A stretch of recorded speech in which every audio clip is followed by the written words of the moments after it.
चलिए आगे बढ़े। एग्जाम्पल 10 है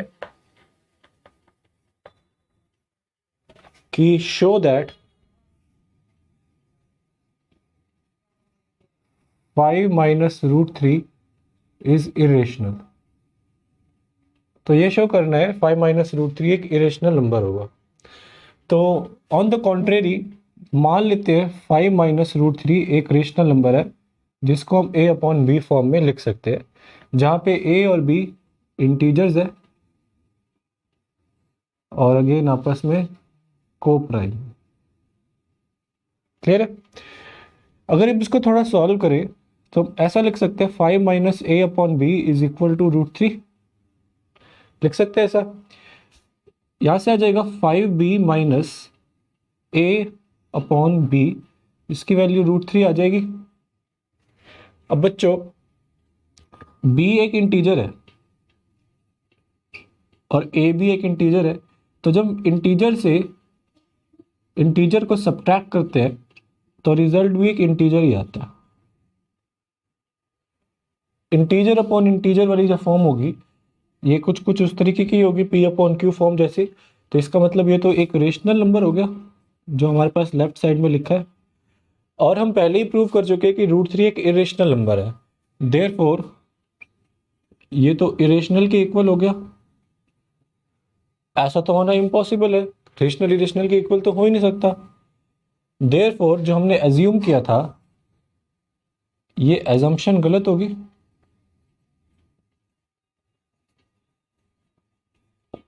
दस 5 माइनस रूट थ्री ये एक इरेशनल नंबर। तो आपने इस तरीके के क्वेश्चन में ऐसी अप्रोच अपनानी है। एग्जांपल 11 भी है, show that 3 root two is irrational. जैसा हमने पिछले क्वेश्चन में देखा, हम 3 रूट टू को रेशनल मान लें कि ये a अपॉन बी फॉर्म में, तो मान लिया कि ये नंबर एक रेशनल नंबर है। क्लियर है इतना? फिर हम लिख सकते हैं इसको root t is equal to a upon three b, ऐसा लिख सकते हैं। अब बच्चों a अगेन एक इंटीजर है और थ्री बी भी एक इंटीजर है, तो इंटीजर अपॉन इंटीजर वाली जो फॉर्म हुई वो तो रेशनल होगी, और रूट टू तो एक इरेशनल नंबर है। तो अगेन रेशनल इरेशनल के इक्वल तो हो नहीं सकता। तो इसका ही मतलब है कि जो हमने एज्यूम किया था वो गलत था। सो 3 रूट टू ये एक एक्सरसाइज 1.3 का first, prove that root 5 is irrational. तो ऐसे क्वेश्चन एग्जाम्पल्स में कर चुके हैं, वही अप्रोच अपनाते हैं जैसे हमने वहां पे अपनाई थी। मान लेते हैं कि रूट 5 एक रेशनल नंबर है, यानी कि इसको a अपॉन बी फॉर्म में लिख सकते हैं। तो मान लेते हैं कि रूट 5 एक रेशनल नंबर है, इसको a अपॉन बी फॉर्म में लिख सकते हैं जहां a और b आपस में को प्राइम। सेकेंड स्टेप में स्क्वायरिंग कर दे बोथ साइड, तो ऐसा आ जाएगा। हमने स्क्वायरिंग किया बोथ साइड्स, तो 5 की वैल्यू आ जाएगी a square upon b square. इसको लिख सकते हैं 5b square is equal to a square. Clear है? तो ए स्क्वायर का मल्टीपल आ रहा है 5a स्क्वायर, इसका मतलब है कि जो 5 नंबर है ये डिवाइड करता है ए स्क्वायर को। क्लियर है? और 5 अगर ए स्क्वायर को डिवाइड करता है तो 5 डिवाइड करेगा ए को भी। तो यहां से कंक्लूजन निकला कि a is divisible by 5। So since a is divisible by 5 को यहाँ पे क्वेश्चन 2 लिख देते हैं। Since a is divisible by 5, a को हम लिख सकते हैं 5 टाइम्स c की फॉर्म में, क्योंकि एक अगर 5 से डिविजिबल है तो 5 का कोई मल्टीपल तो रहा ही होगा। और इस वैल्यू को इक्वेशन 1 में सब्स्टिट्यूट कर दे तो 5b square is equal to 5c का स्क्वायर। तो 5b square is equal to 25c square आ गया। b स्क्वायर की वैल्यू आ गई 5c स्क्वायर। अब b स्क्वायर को रिप्रेजेंट कर सकते हैं 5c स्क्वायर की फॉर्म में। इसका मतलब है कि b स्क्वायर ये भी डिविजिबल है, डिविजिबल बाय 5 है। तो बी स्क्वायर अगर डिविजिबल बाय 5 है तो बी भी डिविजिबल बाय 5 होगा। अब इसको इक्वेशन 3 नाम दे देते हैं, स्टेटमेंट 3 नाम दे देते हैं। अब सेकंड स्टेटमेंट और थर्ड स्टेटमेंट से देखें तो ए भी डिविजिबल बाय 5 और बी भी डिविजिबल बाय 5 है, तो इसका मतलब 5 एक कॉमन फैक्टर है ए और बी का। लेकिन बच्चों हम ये मान के चल रहे थे कि ए और बी आपस में को प्राइम है, which contradicts the first statement. Therefore जो हमने माना था √5 is equal to A upon B, ये ट्रू नहीं है। √5 ए अपॉन बी के इक्वल नहीं है। अगर √5 रेशनल नहीं है तो √5 ऑब्वियसली इरेशनल ही हो सकते हैं। Therefore √5 is an irrational number. बच्चों अगला क्वेश्चन है, प्रूव दैट 3 + 2√5 इज इरेशनल। तो जैसे हमने एग्जांपल्स में देखा था हम उसी अप्रोच से करते हैं। मान लेते हैं 3 + 2√5 ये रेशनल है। तो अगर ये नंबर रेशनल है तो इसको इस फॉर्म में लिख सकते हैं, 3 + 2√5 is equal to A upon b लिख सकते हैं। फिर हमने क्या किया था, जो रूट के अंदर नंबर है इसको अलग किया था। 2√5 को लिख सकते हैं ए अपॉन बी -3, तो 2√5 की वैल्यू आ गई ए -3b अपॉन बी। √5 को लिख सकते हैं a -3b अपॉन 2b। अब अगेन √5 एक इरेशनल नंबर है और जो राइट साइड पर लिखा है ये एक रेशनल नंबर है। रेशनल इरेशनल के इक्वल तो हो नहीं सकता। इसका मतलब जो हमने एज्यूम किया था ये रॉन्ग स्टेटमेंट है, तो ये रॉन्ग स्टेटमेंट है। तो राइट स्टेटमेंट क्या हो गया, हमने माना था कि ये रेशनल है, तो अगर ये रेशनल नहीं है तो ये नंबर इरेशनल ही हो सकता है। So 3 + 2√5 is irrational, hence proved. Third question है, prove that the following numbers are irrational. First है 1/√2। तो प्रूव करने की 1/√2 एक इरेशनल नंबर है। जैसे हमने प्रोसेस अपनाई, मान लेते हैं 1/√2 एक रेशनल नंबर है जिसको a अपॉन बी फॉर्म में लिख सकते हैं। अगर हम इसको या रेसिप्रोकल ले तो इसको लिख सकते हैं √2 is equal to B upon A. ठीक है, तो हमने यहां पे मान लिया कि ये नंबर रेशनल है, तो √2 is equal to B upon A लिखा। अब बी भी अगेन एक इंटीजर है और ए भी एक इंटीजर है, तो इंटीजर अपॉन इंटीजर तो रेशनल ही होता है। और हम ये जानते हैं कि √2 तो एक इरेशनल होता है, तो इरेशनल नंबर रेशनल नंबर के तो इक्वल हो नहीं सकता। इसका मतलब जो हमने एज्यूम किया था वो रॉन्ग था। हमने माना था कि 1/√2 ए अपॉन बी फॉर्म में लिख सकते, गलत है जैसे हमने अभी प्रूव किया। सो 1/√2 ये ए अपॉन बी के इक्वल नहीं है, देयरफॉर ये एक इरेशनल नंबर है। सेकेंड पार्ट है इसका 7√5। तो मान लेते हैं 7√5 को अगेन हमने ए अपॉन बी फॉर्म में लिखा, तो √5 को लिख सकते हैं ए अपॉन 7b। हमने जब ए अपॉन बी फॉर्म में लिखा इसका मतलब हमने पूरे नंबर को रेशनल माना। अब √5 को हमने लिखा ए अपॉन 7b के फॉर्म में, तो ए एक इंटीजर और 7b भी एक इंटीजर, तो इंटीजर अपॉन इंटीजर फॉर्म वाली आ गई। तो ये जो राइट साइड पे नंबर है ये एक रेशनल हो गया, जबकि लेफ्ट साइड का नंबर हम पहले ही जानते हैं कि इरेशनल है, जैसा हमने इस एक्सरसाइज के पहले क्वेश्चन में प्रूव किया। तो इरेशनल रेशनल के इक्वल नहीं हो सकता। जो हमने एज्यूम किया था कि 7√5 ए अपॉन बी के इक्वल है, हमने गलत एज्यूम किया था। तो 7√5 एक इरेशनल नंबर। आगे बढ़े तो थ्योरम नंबर 1.6 है। मान लीजिए कि एक एक्स रेशनल नंबर है, एक्स को हम पी अपॉन क्यू फॉर्म के अंदर रिप्रेजेंट कर सकते हैं।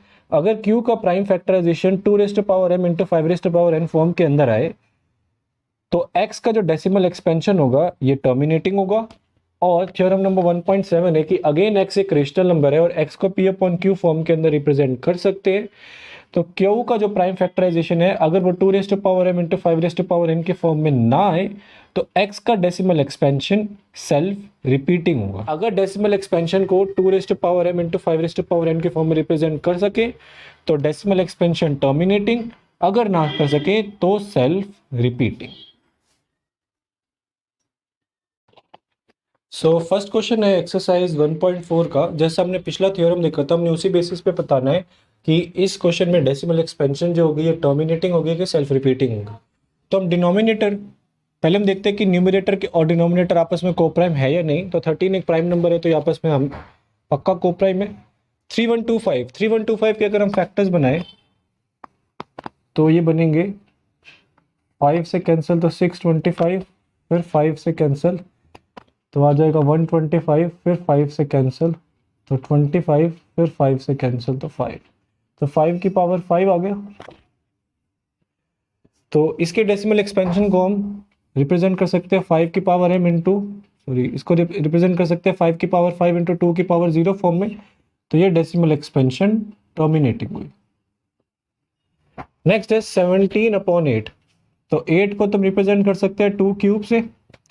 तो डेसिमल एक्सपेंशन को तो इसकी जो डेसिमल एक्सपेंशन होगी वो टर्मिनेटिंग होगी। क्यों टर्मिनेटिंग होगी? क्योंकि हमने डिनोमिनेटर को 2 की पावर 3 इंटू 5 की पावर 0 फॉर्म के अंदर रिप्रेजेंट कर दिया। अगला है 64/455। अगेन ये दोनों आपस में कोप्राइम है। तो 455 के प्राइम फैक्टर्स बनाए तो 5 से कैंसिल 81, 3 से कैंसिल 27, 3 से कैंसिल 9, फिर 3 से कैंसिल तो 3, तो 5 की पावर 1 और 3 की पावर 4, तो 2 मिसिंग है। तो इसकी वजह से ये सेल्फ रिपीटिंग होगा। आगे बढ़े 15/1600। तो ये तो आपस में कोप्राइम नहीं है, तो हम इनको कट करें तो 5 से कैंसिल होगा 3 और ये 5 से कैंसिल होगा तो 5 3 द 15 2 द 10 और एक ये 0। ठीक है। अब 520 को रिप्रेजेंट करें तो 520 के फैक्टर्स आएंगे 2 से कैंसिल 260, 2 से कैंसिल 130, 2 से कैंसिल 65, 5 से कैंसिल 13।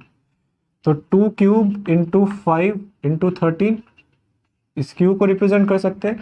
जैसे हम देख सकते हैं 13 आने की वजह से ये प्योरली 2 की पावर m इंटू 5 की पावर n की फॉर्म में नहीं है। तो ये जो डेसिमल एक्सपेंशन है ये भी सेल्फ रिपीटिंग है। आगे देखें तो 29/343 ये आपस में कोप्राइम है क्योंकि 29 एक प्राइम नंबर है। तो 29/343 को लिख सकते हैं 7 क्यूब। तो ऑब्वियसली ये 2 की पावर m इंटू 5 की पावर n फॉर्म में नहीं आ रहा, तो ये सेल्फ रिपीटिंग है। तो एफ पार्ट देखें तो क्यू को रिप्रेजेंट कर सकते हैं 2 स्क्वायर और 5 क्यूब में। 23 एक प्राइम है तो ये आपस में कोप्राइम हो गए ये दोनों नंबर। तो इसको 2 की पावर m इंटू 5 के पावर n फॉर्म में रिप्रेजेंट कर सकते हैं। तो ये जो नंबर है ये टर्मिनेटिंग हुआ। अगला है 129/2 स्क्वायर 5 और 7 की पावर 5। तो हम डिनोमिनेटर को देखें तो इसमें 7 का एक मल्टीपल आ रहा है, जिसकी वजह से ये प्योरली 2 की पावर m इंटू 5 की पावर n फॉर्म में नहीं है। तो ये एक सेल्फ रिपीटिंग है।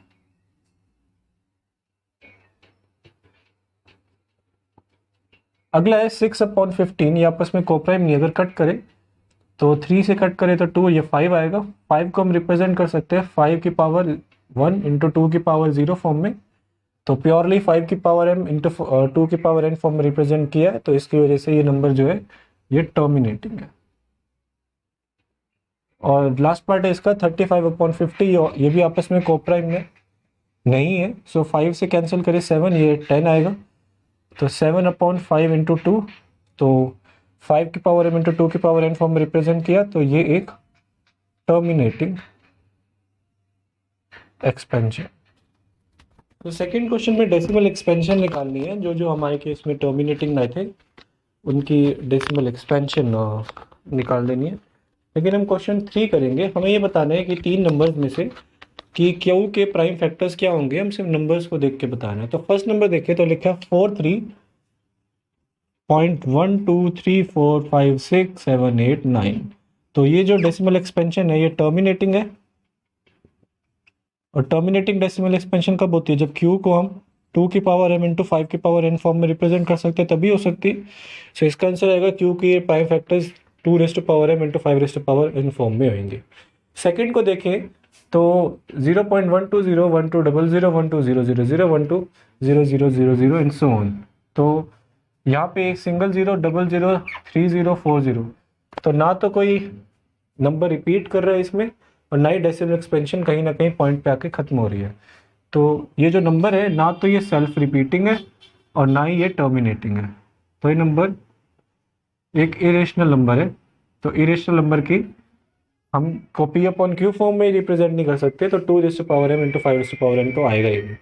अगर इसको देखें तो इसके अंदर जो नंबर है 1 2 3 4 5 6 7 8 9, ये नंबर अपने आप को रिपीट कर रहे हैं।